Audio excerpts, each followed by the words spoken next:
fast गरेर नि ढुलो हुन्छ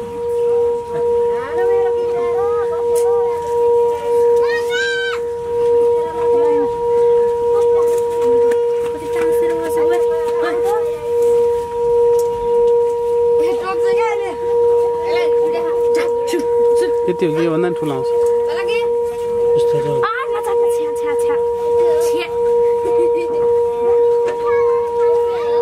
मान्छेलाई सम्मोहित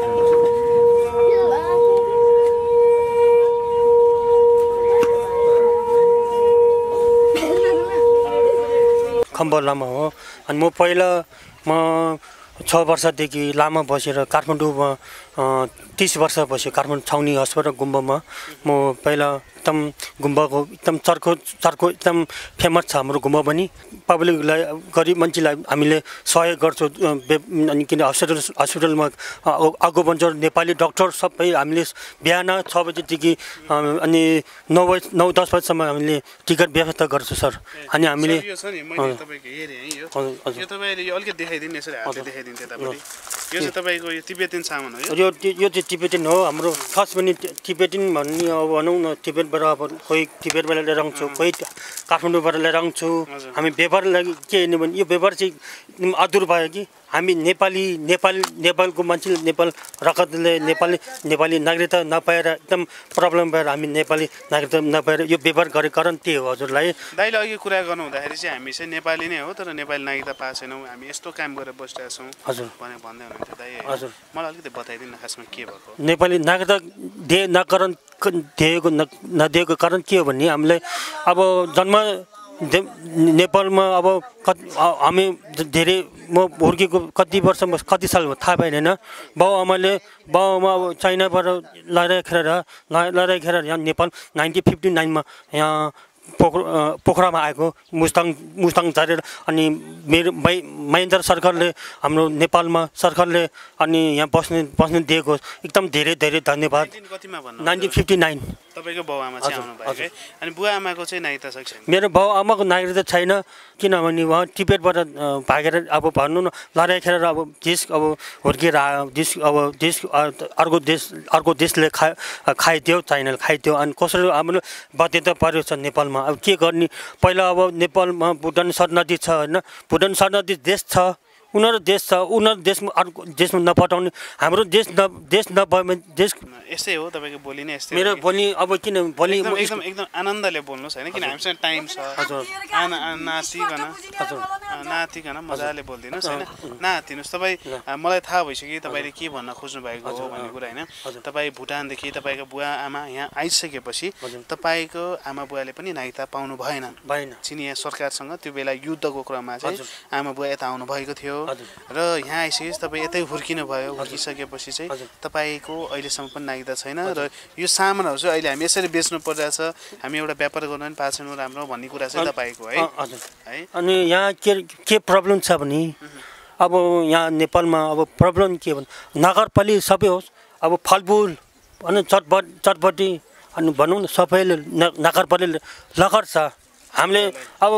नेपालीहरूको नि अब व्यक्ति नागरिकता छ काम गर्न सक्छ हैन हामी नेपाली व्यक्तिले नागरिकता नपाए तर हामी नेपाली नागरिकता छ भने हाम्रो देशको लागि तर म पनि नेपाली हो नेपालको रगत हो म पनि हामी सबै नेपाली हो म पनि देशको लागि सेवा गर्न सक्छु भने नेपाली नागरिकता नपाए कारण मलाई एकदम गाह्रो भइरहेछ मैले अहिलेसम्म बिहे त गरेको छैन हजुर अब भनौँ न अहिले चाँडो बिहे नगर्नु भन्छ दिदीबहिनी मेरो दिदीहरू सबै दाजुभाइ विदेशमा छ हजुर मेरो अब किनभने बाउ आमा अस्ति भर्खर खस्यो त्यही भएर अब म कति वर्ष भने म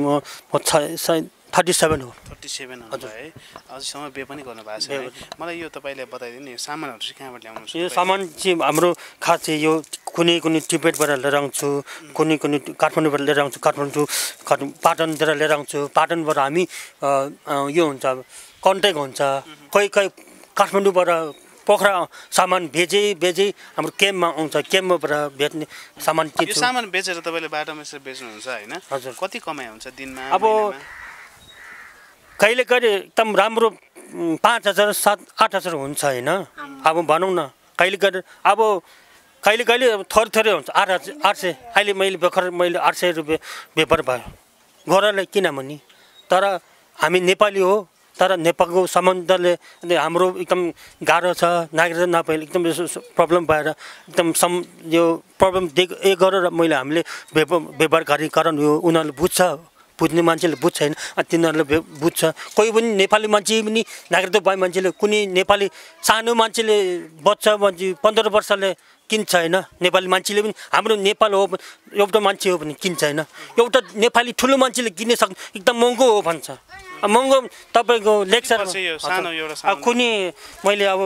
कुनै मैले 250 150 250 दिन्छु मैले नेपालीलाई यो चाहिँ कति यो चाहिँ हामीले नेपालीले 250 200 150 बेथे यति छ हजुर अब यो मालालाई हजुर यो माला 108 मा चाहिँ मैले हजुरलाई टुरिस्टले मैले भनौँ न 1800 मा भेट्ने हो टुरिस्ट नेपालीहरु मैले धेरै भेट्न सक्दिन 600 700 सम्म मैले भेट्न सक्दिन अब महँगो छ भने अब हामीले तपाईले त्यो ब्यागमा चाहिँ के कस्तो कस्तो सामानहरु एकचोटि देखाइदिनु न यो चाहिँ हाम्रो यो मेडिटेसन गर्ने हो कि मेडिटेसन भनेको यसले कसरी हुन्छ मेडिटेसन कसरी हुन्छ हजुर म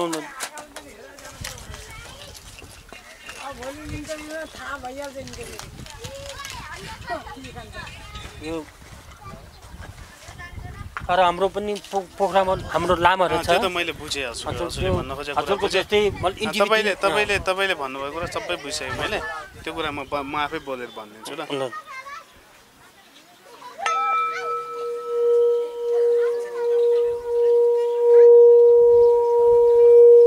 त्यो कुइरेले बुद्धिस्ट मन्दिर होइन जहाँ मान्छे जुन मान्छेले मेडिटेसन हुन्छ सुन्दर ठाउँमा पानीको ठाउँमा सुन्दर हुन्छ कोही गाउँतिर सुन्दर हुन्छ मेडिटेसन गर्छ कि मेडिटेसन हो के भन्छ यसको नाम चाहिँ के हो यो सिङ्गपुल भन्छ कि सिङ्गपुल यो के भन्छ म पनि मैले त्यति म किन सिजनमा म आउँछु कि सिजनमा नआउँछु अफ सिजनमा हामी यता आउँदैन किनभने अफ सिजनमा हामी लद्दाखतिर जान्छौँ कि लद्दाख इन्डियातिर जान्छौँ ए हजुर यसको विशेषताहरू बताइदिनु न यो सिङ्गलपुर भन्छ कि के मेडिटेसनको ठिकै छ मैले बुझे लिभर भन्छ के म पनि त्यति आउँदैन कि मैले पनि बजार सुनाइदिनु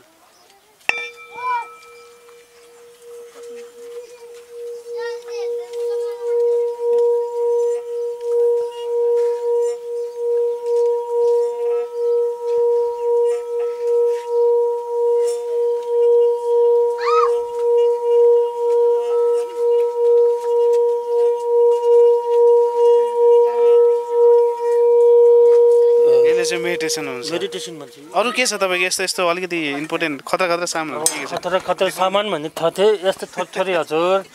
यस्तो खाने सानो यति हो हामी त गरिब मान्छे हो गरिब मान्छे अब यस्तो थोरै अब व्यक्ति सामान थोरै यो त किरिङहरु भइहाल्यो हजुर किरिङ बक्स हुन्छ हजुर यो बक्स हुन्छ यो बक्स चाहिँ के को लागि है हजुर यो बक्स चाहिँ अब भनौँ न केटीहरुलाई ए ओहो केटीहरुले जुन सुन हुन्छ के यो लिपस्टिक के भन्छ लिपस्टिक राख्छन् हजुर है त्यस्तो हुन्छ कि सर अब यस्तै हुन्छ कि सर अब हामीले पनि गाह्रो छ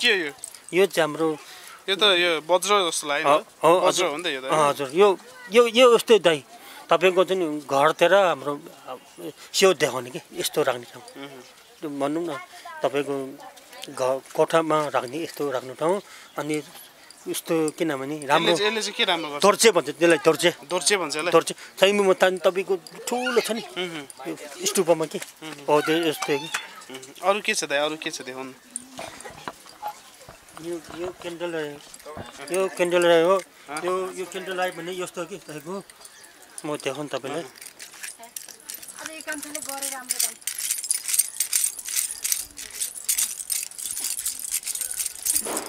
ओहो